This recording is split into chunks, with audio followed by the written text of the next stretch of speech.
2010년 8월 어느 날 오후 부산광역시의 한 보험회사 지점. 카운터 너머에 한 젊은 여자가 앉아 있었습니다. 그녀의 손에는 사망보험금 청구서 한 장이 들려 있었죠.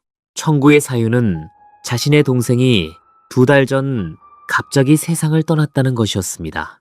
보험사 직원은 무심코 서류를 받아들었지만 한 장 한 장 넘겨가는 그의 표정은 점점 굳어가고 있었습니다. 수령 금액은 무려 30억 원. 매달 납입한 보험료가 30만 원에 달하는 거액의 계약이었죠. 그런데 가입자는 무직이었고 사망 시점은 보험금 수령이 가능해진 날로부터 정확히 3개월 뒤, 너무도 어색하게 맞아떨어지는 숫자들이었습니다. 거기에 더해 보험금 수령인은 분명 사망자의 어머니였는데 정작 사무실에 나타난 사람은 사망자의 언니라고 자신을 소개한 젊은 여자였죠. 직원은 아무렇지도 않은 척 그녀에게 서명을 부탁했습니다. 그녀는 펜을 받아들고 익숙한 손놀림으로 빠르게 서명했죠. 그리고 그 펜을 돌려주기 직전 그녀는 잠시 멈칫하더니 손에 든 손수건으로 펜대를 한번 깨끗이 닦아냈습니다. 누가 봐도 평범한 동작은 아니었죠. 직원의 등줄기에 차가운 무언가가 흘러내렸습니다. 그는 차분하게 그녀를 잠시 기다리게 한 뒤 안쪽 방으로 들어가 곧장 경찰에 신고했습니다. 이것이 바로 한국 사법사에 큰 충격을 남긴 부산 시신 없는 살인사건의 시작이었습니다. 그러나 그 보험사 직원은 그 순간 알지 못했죠. 자신의 한 통의 신고가 한 인생을 통째로 훔치려 했던 한 여자의 끔찍한 계획을 풀어내게 될 줄은 말입니다. 훗날 이 사건을 담당한 한 형사는 그 보험사 직원의 직감에 대해 이렇게 말했습니다. 만약 그 한 사람의 작은 의심이 없었다면 우리는 영원히 한 여자가 다른 여자의 인생을 살아가고 있다는 사실조차 알지 못했을 것이라고 말이죠. 단 한 번의 손수건 동작이, 단 한 명의 양심적인 직장인의 시선이 결국 한 사건의 진실을 세상으로 끌어올리는 가장 중요한 도화선이 되었습니다. 그 사실이야말로 이 사건이 가진 또 하나의 무거운 교훈이었습니다. 그 여자의 이름은 손예연. 2010년 당시 40세였습니다. 손예연은 1970년 부산에서 태어났습니다. 주변 인물들의 증언에 따르면 그녀의 집안은 한때 제법 유복했으나 점차 가세가 기울어 갔다고 합니다. 그러나 손예연의 씀씀이는 결코 가세에 따라 줄어들지 않았죠. 그녀는 늘 자신을 실제보다 더 부유한 사람으로 보이고 싶어 했고 그 욕망은 결국 거짓말과 사기라는 형태로 표출되었습니다. 손예연은 이미 1999년부터 여러 차례 사기죄로 법적 처벌을 받은 전력이 있었죠. 그러나 그녀는 처벌을 받을 때마다 잠시 조용해질 뿐 곧 새로운 거짓말로 또 다른 사람을 끌어들이는 일을 반복했습니다. 2003년, 그녀는 부산에서 학원 강사로 일하던 중 자신보다 13살이나 어린 한 남자와 교제를 시작했습니다. 그녀는 그 남자에게 자신이 수십억 대의 재산을 물려받게 될 상속녀라는 거짓말을 했죠. 사치스러운 씀씀이로 자신의 거짓말을 끊임없이 보강해왔습니다.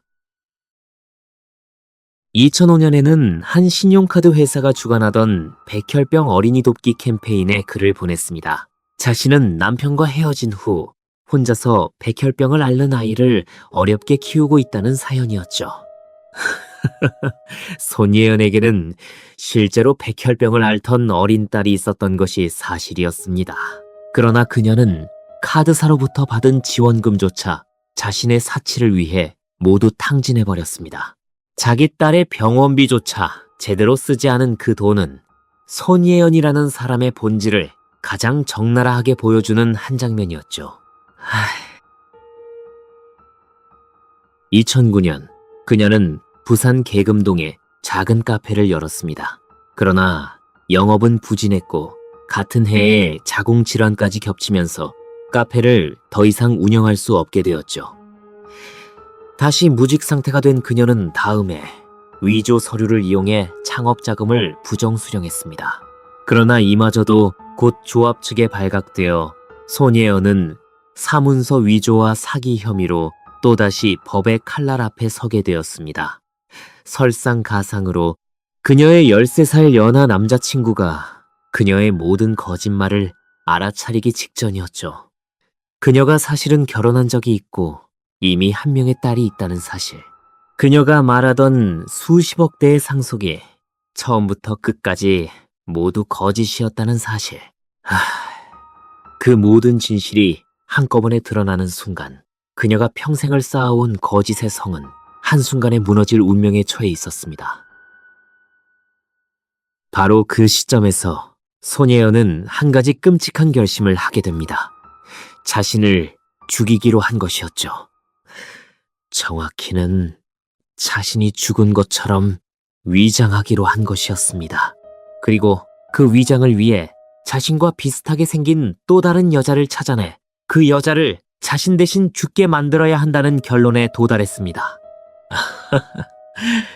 한 사람의 인생을 통째로 훔치겠다는 이 무서운 계획은 그렇게 시작되었습니다.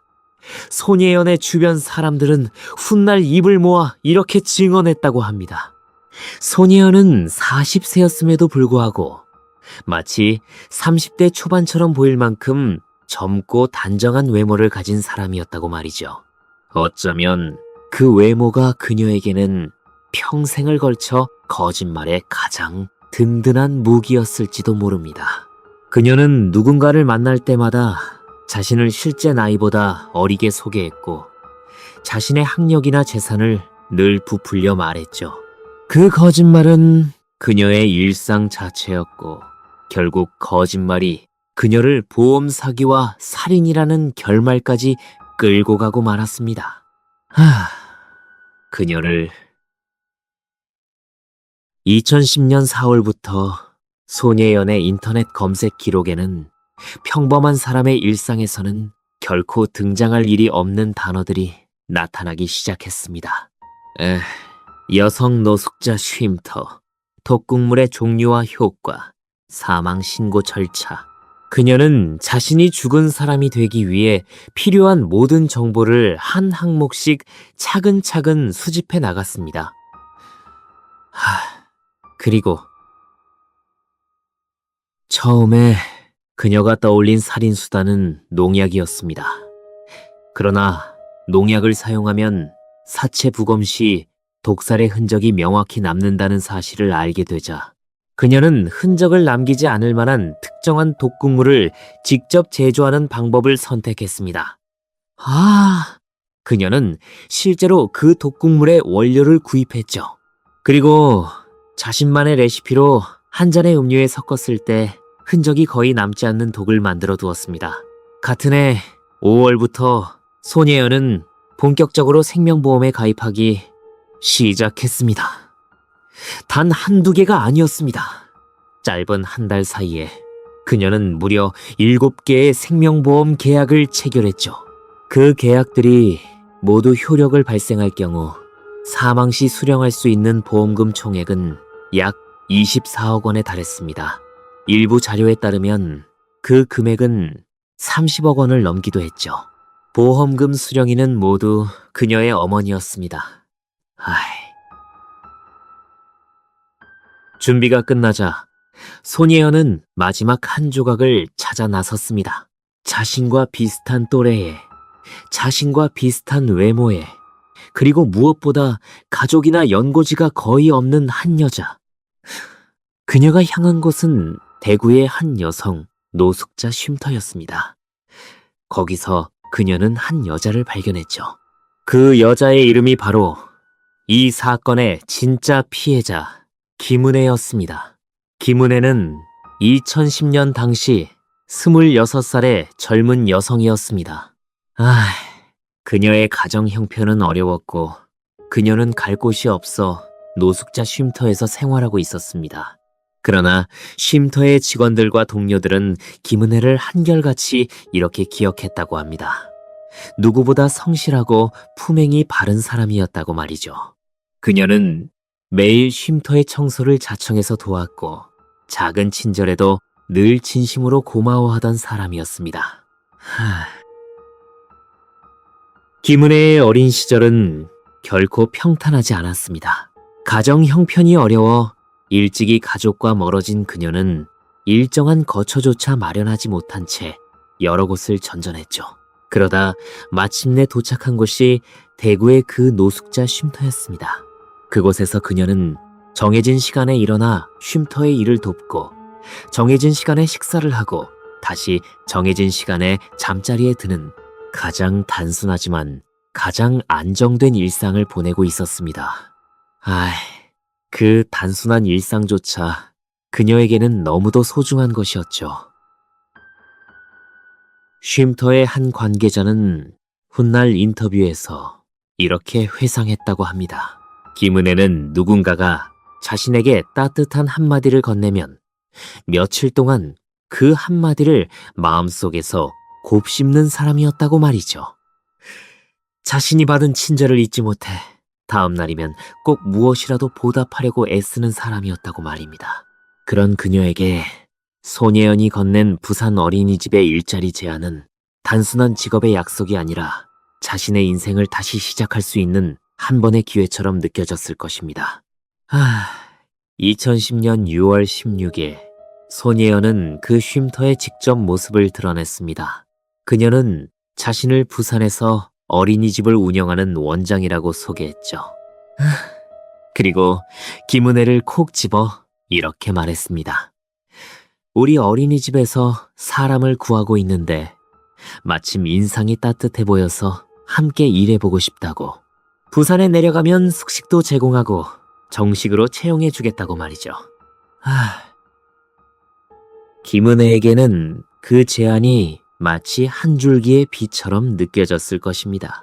어린이집 보조교사라는 안정된 직업, 따뜻한 숙식, 그리고 이제 더 이상 쉼터의 2층 침대에서 자지 않아도 된다는 약속. 그녀는 단 몇 시간 만에 짐을 챙겨 손예연의 차에 올랐죠. 그녀가 평생 쥐고 있던 단 한 장의 마지막 희망의 끈이 알고 보면 단단하게 메어진 올감이었다는 사실은 그녀로서는 결코 알 수 없는 것이었습니다. 대구에서 부산까지의 길고 어두운 도로 위에서 두 여자는 어떤 대화를 나누었을까요? 손예연은 어린이집의 아이들 이야기를 했을지도 모르고 김은혜는 새 출발에 대한 설렘을 조심스럽게 털어놓았을지도 모릅니다. 그러나 그 모든 단어들은 손예연의 마음속에서 이미 정해져 있던 한 가지 결말 위에 그저 가볍게 흩뿌려질 뿐이었죠. 부산에 도착한 첫날 밤, 손예연은 김은혜에게 잠깐 시내를 구경시켜주겠다며 그녀를 차에 태웠습니다. 차는 한참을 달려 부산 용호동의 한 한적한 놀이터 근처에 멈추었죠. 시간은 새벽이었습니다.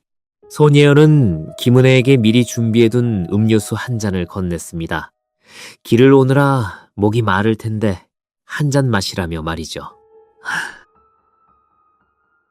김은혜는 별다른 의심 없이 그 음료를 받아 마셨습니다. 그것이 그녀 인생의 마지막 모금이 될 줄도 모른 채 말이죠. 잠시 후 김은혜는 차 안에서 입가에 침을 흘리며 의식을 잃었고 곧이어 숨을 거두었습니다. 손예연이 직접 제조한 그 흔적 없는 독극물이 마침내 자신의 임무를 완수한 순간이었습니다. 여기서 손예연은 또 한 번 끔찍한 계산을 했습니다. 사고 직후 곧장 병원으로 향한다면 응급실 의료진이 김은혜의 사인을 정확히 밝혀낼 가능성이 너무 컸기 때문이었죠. 그래서 그녀는 김은혜의 시신을 조수석에 그대로 둔 채로 한두 시간 가까이 차 안에 머물렀다고 합니다. 시신이 충분히 식고 굳어 마치 한참 전부터 자연사한 사람의 시신처럼 보이도록 만들기 위해서였습니다. 병원과 놀이터의 거리는 차로 단 5분에 불과했습니다. 그러나 손예연이 김은혜를 부산의 한 응급실로 옮긴 것은 그녀가 이미 숨을 거둔 지 한참이 지난 시점이었습니다. 응급실의 한 간호사는 훗날 이렇게 증언했습니다.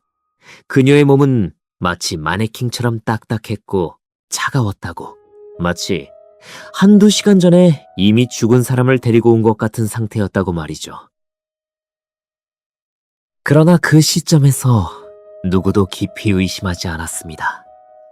응급실에 시신을 데리고 온 손예연은 침착한 목소리로 이렇게 말했죠. 평소 심장이 좋지 않던 자신의 어머니가 가까운 친척, 즉 자기 자신이 갑자기 쓰러져 사망했다고 신고했던 것입니다. 그녀는 능숙하게 사망자가 40세의 자신, 즉 손예연이라고 진술했고, 의사는 결국 사인을 급성 심근경색으로 적은 사체 검안서를 발부했습니다. 응급실에 있던 한 의료진은 훗날 이렇게 떠올렸다고 합니다. 그날 응급실에 도착한 시신은 분명 평범한 돌연사 환자의 모습은 아니었다고, 그러나 보호자인 손예연이 너무도 차분하고 너무도 자연스럽게 사망자의 신원과 평소 병력을 설명했기 때문에 그 누구도 다른 가능성을 의심할 여유가 없었다고 말이죠. 손예연의 그 침착함이야말로 어쩌면 그녀가 평생 동안 거짓말을 반복하며 갈고 닦은 가장 정교한 무기였는지도 모릅니다. 다음 날인 6월 18일, 손예연은 어머니와 함께 곧장 김은혜의 시신을 화장장으로 옮겼습니다. 이름은 자기 자신, 사인은 심장마비. 그렇게 김은혜의 시신은 단 하루 만에 한 줌째가 되어 부산 해운대구 청사포 앞바다에 흩뿌려졌습니다. 그렇게 그또 대가 그또 예 암잔 급. 화장장의 직원들은 너무도 평범한 절차로 그날의 일을 진행했습니다. 사망 진단서가 있었고 보호자가 함께 왔으며 모든 서류가 형식적으로 완벽했죠.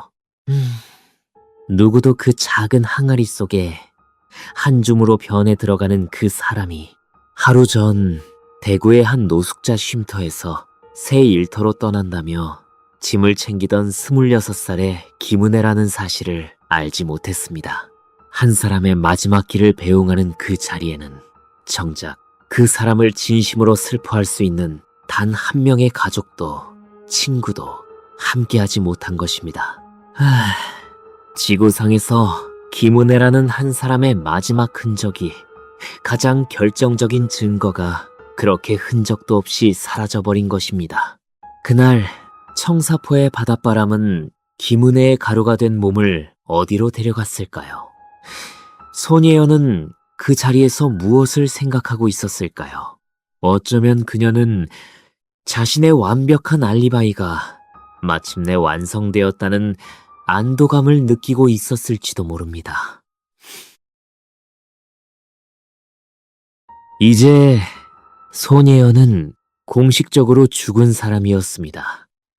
사망 신고가 접수되었고 사망 진단서가 발부되었으며 시신은 화장되어 자연으로 돌아갔죠. 그녀에게 남은 마지막 단계는 단 하나, 보험금을 수령하는 것뿐이었습니다. 약 2달의 시간이 흐른 뒤 그녀는 자신의 어머니와 함께 보험사를 찾았습니다. 정확히는 손예연은 죽은 동생, 그러니까 자기 자신의 언니라는 새로운 신분으로 보험사 카운터 앞에 앉았습니다. 그녀가 새롭게 입은 그 신분의 이름은 바로 이미 한줌제가 된 김은혜였습니다. 한 사람을 죽이고 그 사람의 이름을 빌려 자신의 죽음을 위장한 뒤 자신의 보험금을 자신이 직접 받으러 간 것이었죠. 인간의 자기 위장이 어디까지 가능한가를 보여주는 끔찍하게 정교한 한 장면이었습니다. 그러나 그 정교함은 한 보험사 직원의 작은 직감 앞에서 결국 무너지고 말았습니다. 펜대를 손수건으로 닦아낸 그 한 번의 동작. 가입신청서의 필체와 보험금 청구서의 필체가 마치 복사한 듯 닮아있던 그 사실. 그리고 보험사가 의뢰한 필적 감정의 결과가 마침내 한 사람이 두 사람의 신분을 모두 살아가고 있다는 사실을 결정적으로 입증해 주었습니다. 아장천동 삼는 건. 경찰은 즉시 손예연의 자택을 급습했습니다. 그녀가 체포되던 순간 그녀의 입에서 나온 첫 마디는 또 한 번의 충격이었습니다. 자신은 손예연이 아니라 김은혜라고. 자신의 언니인 손예연은 2달 전에 이미 사망했다고 말이죠. 그녀는 무려 1시간이 넘도록 그 거짓말을 고집했다고 합니다. 결국 강제로 경찰차에 태워져 경찰서로 끌려갈 때까지도 그녀는 자신이 다른 사람이라는 주장을 단 한 번도 굽히지 않았습니다. 경찰의 본격적인 수사가 시작되자 그녀가 4월부터 검색해온 인터넷 기록이 모두 드러났습니다. 여성 쉼터, 독극물, 사망 신고. 그녀가 실제로 독극물의 원료를 구입한 영수증, 그녀가 7개의 생명보험에 가입한 계약서, 그리고 결정적으로 김은혜를 데려오기 위해 대구의 쉼터에 직접 다녀온 정황. 모든 퍼즐 조각이 한자리에 모이자 그림은 단 하나의 결론만을 가리키고 있었습니다. 그러나 이 사건에는 한 가지 치명적인 약점이 있었습니다. 살인사건에서 가장 핵심적인 증거인 피해자의 시신이 이미 화장되어 이 세상에 존재하지 않는다는 점이었죠. 한국의 형사재판은 살인죄를 인정하기 위해 일반적으로 사체와 사인을 객관적으로 입증할 것을 요구합니다. 시신이 없다는 사실은 손예연에게 살인죄를 적용하기 위한 가장 큰 장벽이 되었습니다. 2011년 5월 1심을 맡은 부산지방법원 재판부는 그녀에게 무기징역을 선고했습니다. 비록 직접적인 사체 증거는 없지만 거액의 보험에 미리 가입한 점, 인터넷에서 살인 방법을 검색한 점, 노숙 여성을 의도적으로 유인해 데려온 점 등 모든 정황 증거가 일관되게 한 방향을 가리키고 있다는 판단이었죠. 그러나 2012년 2월 2심을 맡은 부산고등법원의 판결은 정반대였습니다.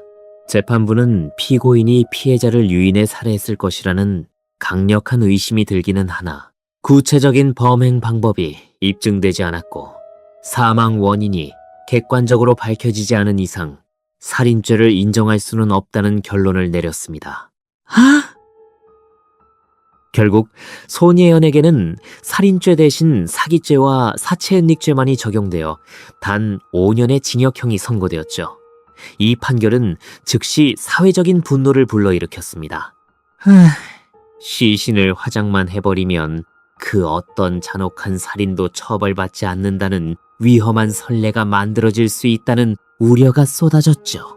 사건을 담당했던 검사는 항소심 판결문을 받아든 자리에서 이렇게 말했다고 합니다. 범인은 없고 피해자만 있는 판결이 정의인지 묻고 싶다고. 이 판결은 외로운 피해자를 2번 죽이고 더 외롭게 만들었다고 말이죠. 검찰의 상고를 받아든 대법원은 같은 해 9월 30일에 매우 이례적인 결정을 내렸습니다. 2심의 무죄 판결을 파기하고 사건을 부산고법으로 다시 돌려보낸 것입니다. 대법원은 피해자의 사망 경위나 피고인의 범행 방법을 인정할 수 있는 객관적인 증거가 부족하다는 이유만으로 살인 혐의를 무죄로 판단한 데에는 필요한 심리를 다하지 않은 흠이 있다고 지적했죠. 이 결정의 배경에는 비슷한 시기에 한국 사회에서 잇따라 발생했던 또 다른 시신 없는 살인 사건들의 영향도 있었다고 합니다.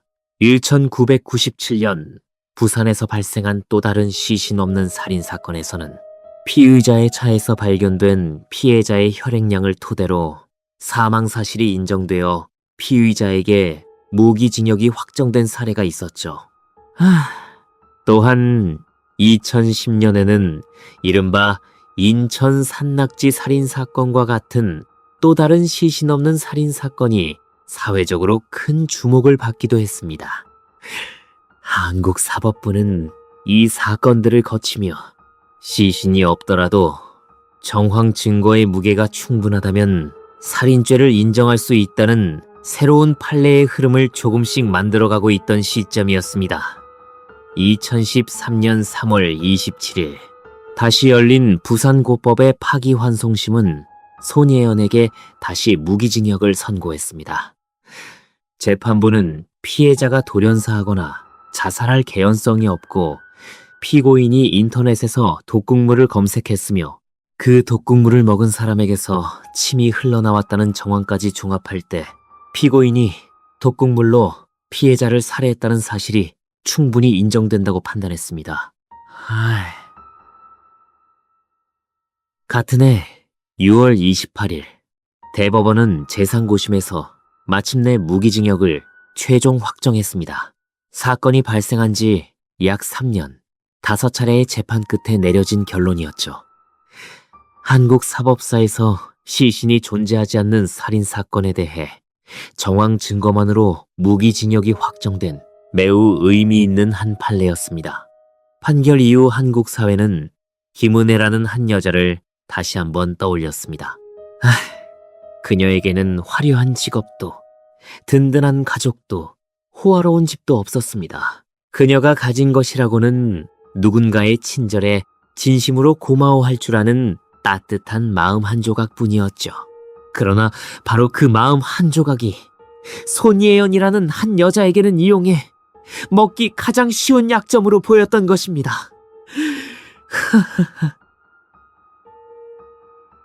김은혜의 가족과 지인들은 그녀의 마지막 모습조차 눈으로 확인할 수가 없었습니다. 시신은 이미 한 줌 재가 되어 청사포 앞바다에 흩뿌려진 뒤였기 때문이었죠. 그녀의 영정 사진조차 제대로 갖추기 어려웠다고 합니다. 살아생전 변변한 사진 한 장을 남기지 못했던 그녀는 죽은 뒤에도 자신의 마지막 얼굴을 가족 앞에 보여줄 수가 없었습니다. 이 사건은 또한 한국 영화계에도 깊은 흔적을 남겼습니다. 한 사람의 신분을 통째로 훔치려 했던 손예연의 수법은 2012년 개봉한 영화 화차의 줄거리와 너무도 흡사했죠. 그래서 한국 인터넷 커뮤니티에서는 이 사건이 한동안 화차 실사판이라는 이름으로 회자되기도 했습니다. 2012년에는 일본의 한 방송 프로그램이 수수께끼의 시신 없는 살인의 진상이라는 제목으로 이 사건을 다루기도 했죠. 부산 시신 없는 살인 사건이 한국 사회에 던진 가장 무거운 질문은 이것이었습니다. 인간의 탐욕은 어디까지 정교해질 수 있는가? 그리고 그 정교한 탐욕 앞에서 가장 먼저 희생되는 사람은 결국 누구인가? 이 사건의 답은 너무도 분명했습니다. 가장 먼저 희생되는 사람은 가족도 친구도 의지할 곳도 없는 사회의 가장 약한 자리에 서 있는 한 사람이라는 사실이었죠. 손예연은 지금도 한국의 한 교도소에서 무기수로 복역하고 있습니다. 그녀가 평생을 통해 갈망했던 화려한 거짓의 삶은 그녀가 만든 한 잔의 독국물 안에서 결국 자신과 한 여자의 인생을 동시에 끝내버리고 말았습니다. 그러나 그 끝의 무게는 손예연 자신보다도 사라진 김은혜의 가족이 훨씬 더 무겁게 짊어지게 되었습니다. 이 사건을 담당했던 한 검사는 훗날 이렇게 회고했다고 합니다. 자신의 검사 인생에서 가장 가슴 아팠던 사건은 죄가 너무 명백한데도 증거가 부족해 처벌이 늦어진 사건이었다고. 그리고 그 사건이 바로 부산 시신 없는 살인 사건이었다고 말이죠. 그는 김은혜에게 진심으로 미안하다고 그녀의 영정 사진조차 제대로 갖추지 못한 채 재판을 진행해야 했던 그 시간들이 자신의 마음에 영원히 빚으로 남아있다고 했습니다. 부산 시신 없는 살인 사건이 한국 사회에 남긴 가장 큰 변화 중 하나는 정황 증거의 무게에 대한 사법부의 인식 변화였습니다. 이 사건 이후로 한국의 여러 법원은 사체가 존재하지 않는 살인 사건에서도 인터넷 검색 기록, 보험 가입 내역, 통화 기록, 디지털 포렌식 결과 등의 정황 증거를 종합적으로 평가해 살인죄를 인정하는 판례들을 조금씩 축적해 나갔습니다. 이는 모든 살인범이 시신만 없애면 처벌을 피할 수 있을 것이라는 잘못된 환상을 차단하는 데 큰 역할을 했습니다. 또한 이 사건은 한국 사회에 또 다른 무거운 질문도 던졌습니다. 노숙자 쉼터, 미혼모 시설, 보호시설 등에 머무는 사회적 약자들에 대한 우리 사회의 관심이 얼마나 부족했는지에 대한 자성이 그것이었죠. 김은혜가 사라진 그 시점, 만약 누군가 한 사람이라도 그녀의 안부를 물어주는 사람이 있었다면, 만약 쉼터에서 그녀가 어디로 어떤 사람을 따라 떠났는지를 한 번이라도 더 확인해 주었다면, 이 모든 만약은 이제 와서 아무 의미가 없지만 우리에게 묵직한 숙제로 남아있는 것은 분명한 사실입니다. 그 당시 김은혜가 머물렀던 대구의 노숙자 쉼터는 사건이 알려진 이후 사회적 주목을 받았으나 운영의 어려움 속에서 결국 문을 닫고 말았다고 합니다. 2016년 한 매체가 다시 그 자리를 찾아갔을 때 쉼터의 입구는 굳게 닫혀 있었고 안내문 한 장조차 남아있지 않았다고 합니다. 한 사람의 마지막 거처가 사라진 그 자리에는 한국 사회의 사회 안전망이 얼마나 쉽게 무너지고 흔적조차 남기지 않는지를 보여주는 또 하나의 풍경이 남아 있었습니다. 손예연의 어머니 또한 이 사건의 또 다른 그림자였습니다. 어머니는 딸의 거짓말에 동조해 김은혜의 시신을 자신의 딸인 것처럼 응급실에 데려갔고 화장 절차에까지 함께 참여했죠. 어머니의 협조 없이는 이 모든 위장 과정이 단 한 단계도 진행될 수 없었을 것입니다. 어머니는 결국 사기 등의 혐의로 따로 재판을 받게 되었습니다. 한 가족이 한 사람의 인생을 함께 훔치려 한 그 사실 앞에서 한국 사회는 가족이라는 단어의 의미를 다시 한번 무겁게 곱씹어야 했습니다. 이 사건이 또 한 가지 보여준 것은 보험이라는 제도가 가진 빈틈이었습니다. 무직 상태의 인물이 단 한 달 사이에 무려 7개의 거액 생명보험에 가입할 수 있었다는 사실. 그 수많은 가입 절차 속에서 단 한 번의 확인 절차도 의심을 제기하지 않았다는 사실. 이러한 빈틈은 손예연의 계획에 결정적인 토양을 제공했습니다. 사건 이후 한국의 보험업계는 고액 생명보험의 가입 절차에 대한 심사 기준을 강화하고 단기간에 다수의 보험에 가입하는 행위에 대해 더욱 엄격한 검토를 요구하기 시작했습니다. 한 사람의 인생을 훔치려 한다는 것은 단지 그 사람의 이름과 신분을 빼앗는 것을 의미하지 않습니다. 그것은 그 사람이 살아갈 모든 미래의 시간을, 사랑할 사람을, 만날 풍경을, 들을 수 있었을 음악을, 그 모든 것을 한꺼번에 지워버리는 일이었죠. 손예연이 빼앗은 것은 김은혜의 신분증이 아니라 김은혜의 26년 인생 그 자체였습니다. 김은혜는 살아생전 단 한 번도 자신의 인생을 다른 누군가에게 양보해 본 적이 없는 사람이었을 것입니다. 가난 속에서도, 외로움 속에서도, 갈 곳 없는 노숙자의 삶 속에서도 그녀는 묵묵히 자기 자신의 자리를 지켜왔던 한 사람이었습니다. 그러나 단 한 번의 친절한 제안 앞에서 그녀는 자신의 가장 소중한 인생 그 자체를 한 잔의 음료수와 맞바꾸게 되고 말았습니다. 그 잔인한 거래의 무게는 손예연의 무기징역으로도 결코 다 갚을 수 없는 빚이었습니다. 2012년 개봉한 영화 화차의 원작자 미야베 미유키는 손예연 사건이 일본에 알려진 뒤 한 인터뷰에서 이렇게 말했다고 합니다. 자신이 소설에서 그려낸 가장 끔찍한 상상이 한국의 현실에서 거의 동일한 형태로 벌어졌다는 사실에 말로 표현할 수 없는 충격을 받았다고 말이죠. 인간의 욕망이 가닿을 수 있는 가장 어두운 곳을 그린 한 편의 소설이 어쩌면 한 명의 모방 범죄자에게 그저 한 권의 설계도처럼 읽혔을지도 모른다는 그 무거운 가능성. 작가는 그 점이 가장 가슴을 아프게 했다고 덧붙였습니다. 이제 김은혜의 묘비는 어디에도 존재하지 않습니다. 그녀의 가루가 된 몸은 청사포의 푸른 바닷속을 떠다니며 어딘가 알 수 없는 곳으로 흘러갔고 그녀의 이름이 새겨질 수 있었던 단 한 평의 자리조차 이 세상에는 남아있지 않습니다. 그러나 그녀의 이름은 한국 사법사의 한 페이지 위에 부산 시신 없는 살인 사건의 진짜 피해자라는 또 다른 형태의 비석으로 영원히 새겨지게 되었습니다. 부디 김은혜가 이제는 청사포의 바닷바람 어딘가에서 살아생전 한 번도 누리지 못했던 따뜻한 햇살과 평온한 시간을 마음껏 누리고 있기를 바랄 뿐입니다. 그리고 다시는 한국 사회에서 한 사람의 가난과 외로움이 누군가의 살인 계획 안에 손쉬운 재료로 사용되는 일이 없기를 우리 모두 깊이 기억해야 할 것입니다. 이 사건의 모든 재판이 끝난 뒤 한 시민단체는 김은혜의 이름으로 작은 추모회를 마련했다고 합니다. 그녀의 영정사진을 마련할 길이 없었기에 그 자리에는 단지 흰 국화 한 송이와 작은 양초 하나가 놓였을 뿐이었다고 합니다. 추모회에 참여한 한 자원봉사자는 이렇게 말했다고 합니다.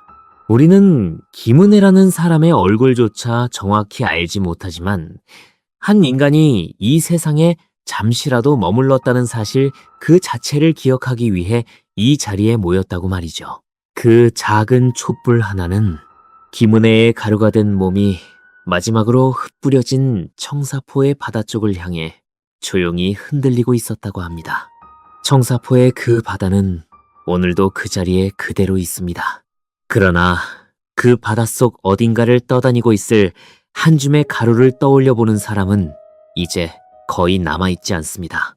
한 사건의 진실이 밝혀지고 한 살인자가 무기수가 되고 사회의 분노가 한 차례 들끓고 가라앉은 뒤에도 진짜 피해자의 자리는 종종 가장 조용한 침묵 속에 잊혀가곤 합니다. 그러나 우리는 잊지 말아야 합니다. 부산의 한 응급실로 마지막 발길이 향했던 그날 새벽, 한 평범한 26살 여자의 인생이 어떻게 한 잔의 음료수 안에서 끝나고 말았는지를, 그리고 그 끝의 이름이 바로 김은혜였다는 사실을 말입니다. 한 사람의 이름을 기억한다는 것이야말로 그 사람의 마지막 존엄을 지키는 가장 작고도 가장 큰 일이라는 사실을 우리는 결코 잊어서는 안 될 것입니다. 다음 이야기도 소름 끼치는 실화입니다. 준비되셨다면 계속 들어주십시오.